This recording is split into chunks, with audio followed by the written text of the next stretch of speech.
دکتر نوید خپلواک هستم و امروز در مورد کمزوری جنسی نزد آقایان یا مردان و بی اولادی یا اقامت گپ میزنیم. کمزوری جنسی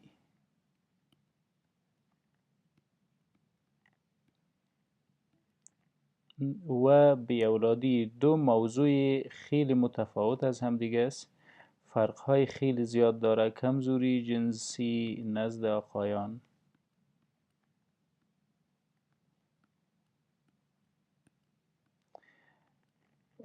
با بی اولادی یا infertility خیلی فرق داره و این دو موضوع را باید همیشه در نظر داشته باشیم که اقامت یا بی اولادی این یک فاکتور است که مستقیم به ساختمان سپرم یا منی، ترانسپورت سپرم و القای سپرم در جنس مخالف با تخمه اینا ارتباطات مستقیم با سپرم داره، در حالی که کمزوری جنسی ارتباط مستقیم با سپرم و کیفیت سپرم نداره، بلکه ریشه در ساخت و ساز هوس است. اوکی، اقامت یا بی اولادی در آقایان یا مردها. خب اول infertility یا اقامت یا بی اولادی را مطالعه میکنیم، میبینیم که چی ها سبب میگرده که ما بی اولاد باشیم یا سپرم ما نتانه تخمه جنس مقابل القا کنه و بالاخره حمله به وجود بیاره. قبل از رفتن به ساختمان لکچر یا infertility یک بار حجری به نام سپرم مطالعه میکنیم. سپرم یا منی. سپرم یک دانش حیثیت یک حجره را داره. شما اگر سپرم در یک تست تیوب بعد از انزال ببینین، فرضاً این ساحه را اگر تحت میکروسکوپ مشاهده بکنیم، یک سلاید است، سلاید تحت میکروسکوپ میبینیم، فرضاً این ناحیه یک مقدار یک قطره از سپرم مندازیم، این ساحه را اگر تحت میکروسکوپ ببینیم ایت یک ساختمان داره. هر کدام از سپرم مثل اجسام زنده شناور است و اینا هر کدامش در میکروسکوپ قابل دید می باشه. اگر شما سپرم در میکروسکوپ ببینین، اینی نوع یک ساختمان داره. یکی از این سپرما را اگر در اینجا رسم بکنیم، ببینیم که کدام ساختمان ها در سپرم دخیل است. خب قسمت فوقانی هید آف سپرم یا سر سپرم است. هید آف سپرم.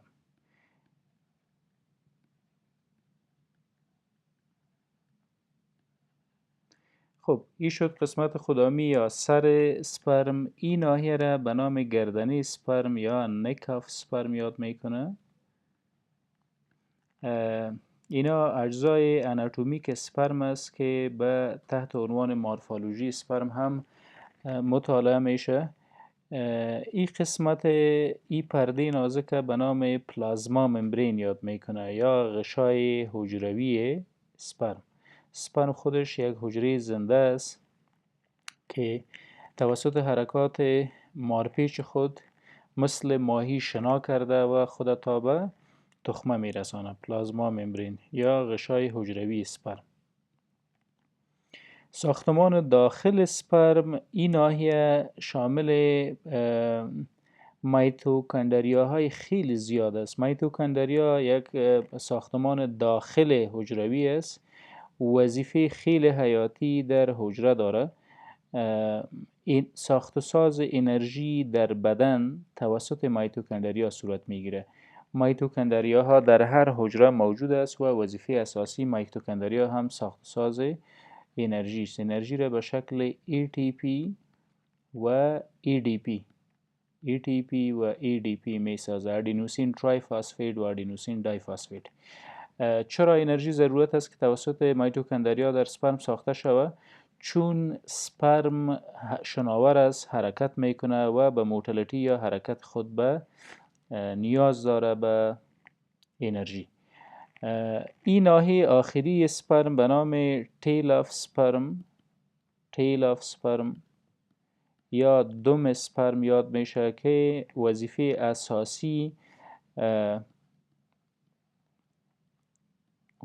اساسی که به عهده داره توسط حرکات مخصوص خود مثل شنای ماهی به پیش میرانه بدنه سپرم pushing sperm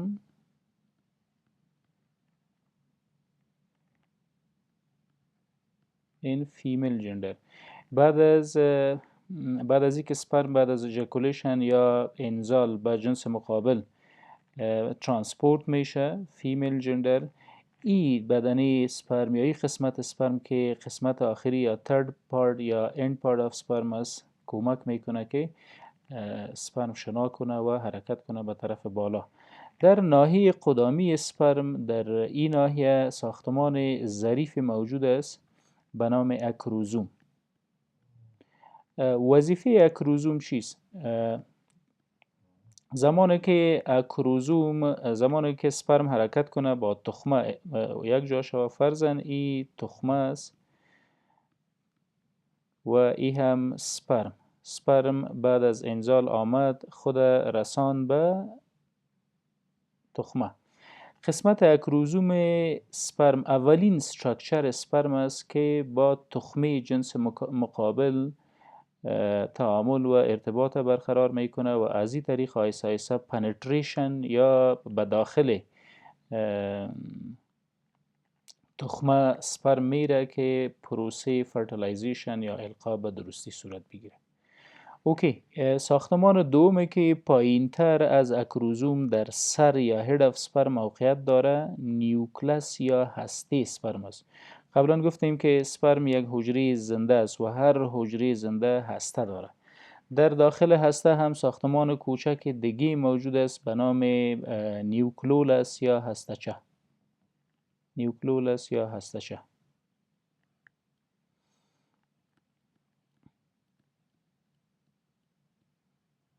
نیوکلولس یا هسته‌چه. اگر این هسته‌چه را در اینجا کم کلانتر رسم کنیم میفهمیم که در داخلش چی موقعیت داره. خب این هسته‌چه یک سپرم است. در داخل هسته‌چه دی ان ای یا کودهای مخصوص یک مرد موجود است. دی ان ای دیوکسی نیوکلیک اسید کودهای مخصوص ژنتیک موجود است که میره و با تخمه القا شده و نتیجه شام پرگننسی یا حمل است. پرگننسی یا حمل است. خب اگر به یک قسمت از سپرم به ساختمان سپرم صدمه برسانه، فرضاً به پلازما ممبرین صدمه برسه، سپرم صلاحیت القا را از دست میده، چون در مسیر حرکت خود در کانال وجاینا یا در جنس مقابل با پیچی که مواجه میشه سپرم از بین میبره، قبل از هدف میموره. اگر اکروزوم این ناحیه سپرم صدمه ببینه بنابر هر ملحوظی، خصوصا حرارت بیش از حد بیشتر از هموطنان ما در هوای سرد به سوناها میره که آسیب بد به سپرم میرسانه، باید حداقل در امو اتاق گرمه که حرارت خیلی زیاد است متوجه صحت خود باشیم. اگر اکروزوم صدمه ببینه پروسه القا به کلی توقف میکنه، چون این اولین قسمت است که تعامل با تخمه برقرار میکنه. اما قسم اگر هسته که کودهای ژنتیک موجود است و اصل جوهر حمل توسط هسته و دی ان ای صورت میگیره، اگر صدمه ببینه میتونه که به کلی از حمل جلوگیری بکنه و حمل به وجود نمیاد. به می قسمت صدمه در مایتوکندریاها در این ناحیه اگر باشه، سپرم نمیتونه حرکت بکنه، چون به حرکت خود و رسیدن تا به تخمه نیاز به انرژی داره. مرکز انرژی که عبارت از مایتوکندریا است، اگر صدمه ببینه ATP و ADP ساخته نمیشه، ایدون و انرژی است. وقت نبود سپرم موتیلیتی یا حرکت خود کم میکنه یا از دست میده و بالاخره نمیرسه به هدف خود که تخمه است. اما قسم اگر این بدنه سپرم یا دم سپرم نباشه، کوتاه باشه، صدمه ببینه، فیلامنتس یا مواد که در ترکیبش موجود است فیلامنتس کم باشه یا ناقص باشه، اینا همش میتونه سبب اقامت یا بیاولادی نزد مردها بگرده. خب خلاصه تر میسازیم که انفرتیلیتی یا اقامت یا بیاولادی، اینفرتیلیتی یا اقامت یا بی اولادی در مردها بیشتر کدام صدمات در سپرم و در وجود می داشته باشیم کسایی که انفرتایل یا عقیم هستن. خب اول باید ببینیم مورفولوژی سپرم. مورفولوژی سپرم قبلا براتون گفتم که حتما یا در ساختمان، در استراکچر سپرم کدام تغییری به وجود آمده. این فرضاً یک سپرم است، دومش کوتاه است. این یک سپرم است، صدمه در میتوکندریا دیده، انرژی ساخته نمیتونه. و یا سپرم است که قسمت خدامی یا کروزومش صدمه دیده، نمیتونه پروسه القا را به پیش ببره. در مورفولوژی چیز دیگه که خیلی مهم است موتیلیتی یا حرکت سپرم. سپرم مثل چوچه ماهی اگر تحت میکروسکوپ دیده شود قابل مشاهده است. موتیلیتی یا حرکت داره و حرکتشان به منظور رسیدن به تخم است. اگر حرکت سپرم کم شد، موتایل نبود، انفرتیلیتی به وجود می بیشتر از در یک ایجاکولیشن یا در یک القا باید حداقل 70% سپرم موتایل یا متحرک باشه که حمل نورمال یا پرگننسی نورمال به وجود بیاید. خب در پهلوی مورفولوژی یا ساختمان سپرم که گفتیم تغییرات در یک قسمت از سپرم به وجود میاد، چیز دیگه که مشخص میسازه انفرتیلیتی یا اقامت موجود است، موتیلیتی سپرم است. اما قسم مقدار سپرم، والیم سپرم، کوانتیتی و والیم سپرم، اینا هم خیلی مهم است در موجودیت یک حمل نورمال. خب اینا هم اسباب است که میتونه انفرتیلیتی یا بیاولادی را به وجود بیاره. اگر کوتاه‌تر روی در پهلوی بیاولادی کوتاه‌تر در مورد کمزوری جنسی نزد مردان یا آقایان صحبت بکنیم. کمزوری جنسی یک بحث مجزا از انفرتیلیتی است. هر مرد انفرتایل یا عقیم میتونه کمزوری جنسی نداشته باشه، ولی کمزوری جنسی هیچ وقت هم سبب بیاولادی نمیشه. بیاولادی هیچ وقت به معنای کمزوری جنسی نیست. اونایی که کمزوری جنسی داره در اصل عمل جماع یا در همبستری ضعف دارن، یا آله تناسلیشان به درستی حرکت نمیکنه، یا حرکت کوتاه مدت داره، یا انزال زود صورت میگیره، یا هیچ شوق یا لیبیدو نداره.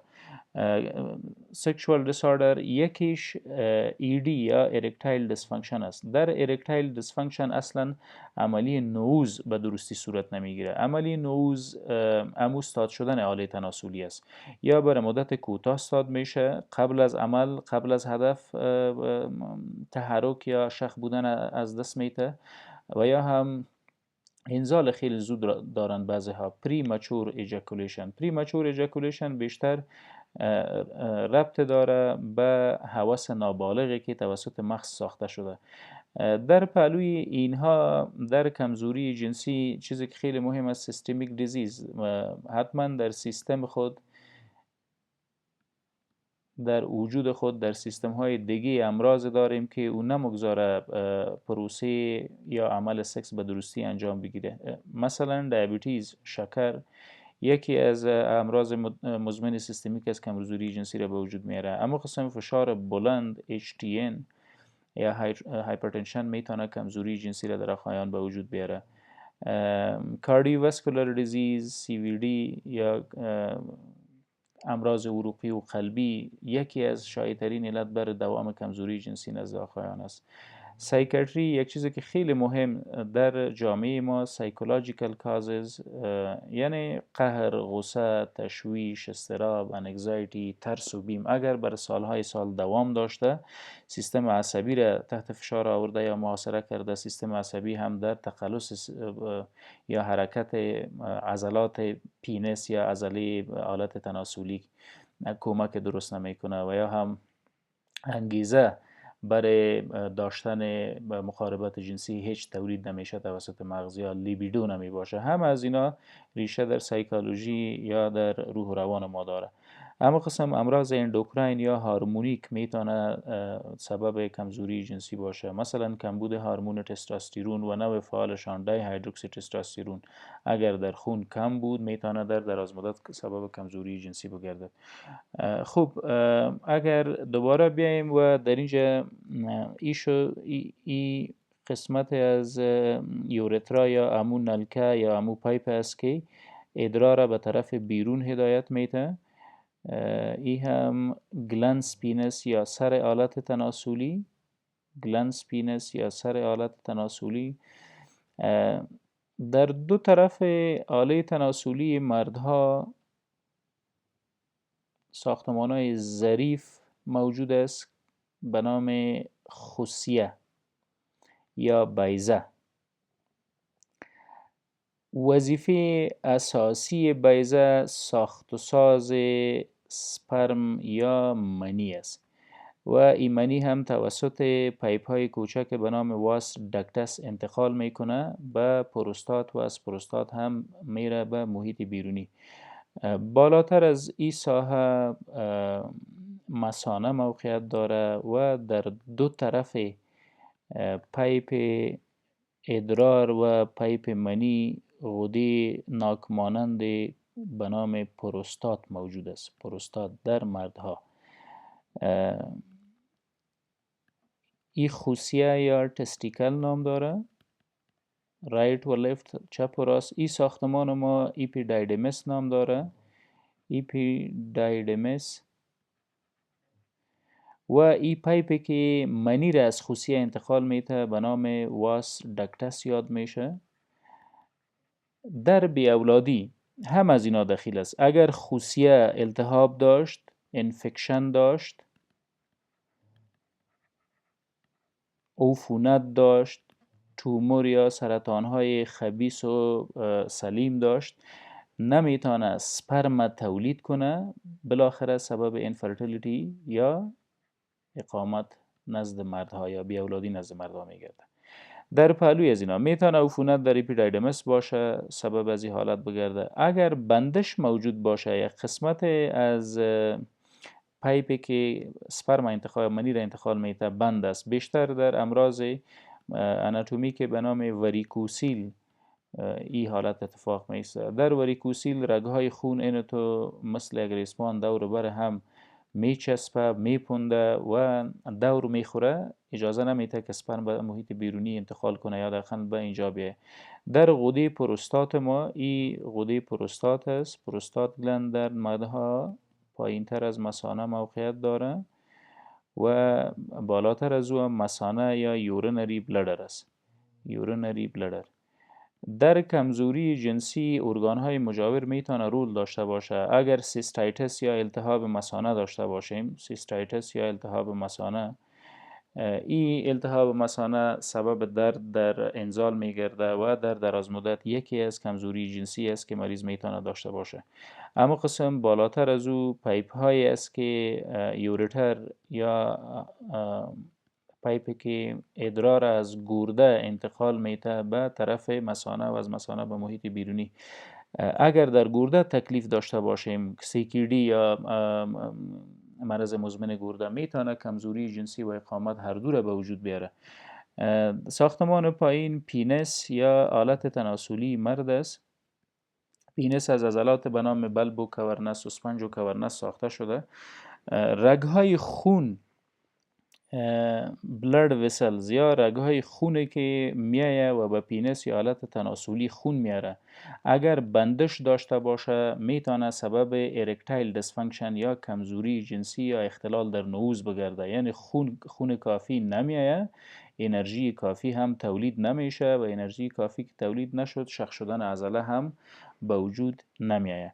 این ساحه آلت تناسلی به نام گلنز پینس یاد میشه. بیشتر توسط قارچ ها عفونی میشه. اگر عفونت موجود بود در استاد شدن آلت تناسلی مزاحمت میکنه و این هم میتونه سبب کمزوری جنسی نزد آقایان بگرده. در پهلوی اینها علت دیگه از کمزوری جنسی که میتونه مستقیما بالای آلت تناسلی فشار بیاره، فرضاً قهر، غصه، تشویش، اضطراب، دیپرشن، انگزایتی، هم از اینا موجود است. برای سالهای سال دوام کرد. این وضعیت ما مستقیما بالای سیستم عصبی مرکزی یا مغز فشار میاره، CNS Central Nervous System. وظیفه سنترال نروس سیستم در خصوص سکس یا جماع یا همبستری ساخت و ساز انگیزه و روار کردن انگیزه ها و حاله ها به رگ‌های عصبی جهت به وجود آوردن تقلص و مینتیننس و داشتن تقلص در کجا؟ در عضلات اسپنج و کورنس و بلب و کورنس که پینس یا حالت تناسلی ما را ساخته. مستقیما بالای سیستم عصبی فشار آورده. سیستم عصبی هم توسط سیستم عصبی اتونامیک یا خودکار و سوماتیک، اتونامیک و سوماتیک انگیزه ها را انتقال نمیده. هدف اصلی سکس که در حقیقت نوز حالت تناسلی به وجود نمیآید یا به اصطلاح عام حالت تناسلی نمیخیزه. قهر و غصه، تشویش، اضطراب مستقیم میتونه این وضعیت به چالش بکشه. داشتن امراض مزمن چون شکر، فشار، سرطان ها همش میتونه سبب کمزوری جنسی بگردد. خب در آخر خلاصه تر میسازم که کمزوری جنسی هیچ ربطی به بی اولادی نداره. اقامت یا بی اولادی عقیم بودن یا بی اولادی به این معنا که یا سپرم خراب است یا حرکتش خراب است یا حرکت نمیکنه یا مسیر حرکتش در یک جای بند است. هیچ ارتباط هم با کمزوری جنسی نداره. و کمزوری جنسی نزد آقایان که یک فاکتور کثیر الابعاد است، ابعاد خیلی زیاد داره، شکر، فشار خون، امراض سیستمی که دیگه سرطان ها، عفونت ها، همه از اینا میتونه سبب به وجود آوردن کمزوری جنسی نزد آقایان بگردد. برای معالجه علت باید معالجه کنیم، علت از بین ببریم. خلاصه تر روی تریتمنت یا معالجه کمزوری جنسی گپ میزنیم. خوب اول باید علت پیدا بکنیم، علت معالجه بکنیم. اگر کمزوری جنسی برخواسته از مشکلات روانی است میتونیم از دواهای SSRI سروتونین ریاپتیک اینهیبیتورز تحت نظارت دکتر استفاده بکنیم. همچنان از سپلمنتس که بیشتر به نام ترایبولس یک بوتی طبیعی است یا مواد طبیعی است، نتیجه خیلی خوب داره، به شکل کپسول و تابلت قابل یافت می باشه. ترایبولس همه قسم. اگر تکلیف در رگهای خون بود میتونیم از ویزو دایلیترز استفاده کنیم. ویزو دایلیترز یا سلدنافیل که به نام وایگرا هم مشهور است، سلدنافیل، تدالافیل، اینا همش ادویجات است که در کوتاه مدت میتونه کمک کنه بر برقراری رابطه جنسی، ولی برای دراز مدت باید اصل علت معالجه بکنیم. به طور مثال اگر CKD کرونیک کدنی دیزیز یا مرض مزمن گرده سبب بیاولادی یا اقامت و یا سبب کمزوری جنسی شده باشه، به خاطر که اونا را برطرف کنیم باید معالجه CKD را بکنیم. اگر به همه قسم استرس، تشویش، اضطراب داریم، قبلا گفتیم که از SSRI استفاده کنیم مثل اسیتایلوپرم و فلوگزوتین، پاراگزوتین، امیتریپتایلین و امثال از اینا. ممنون.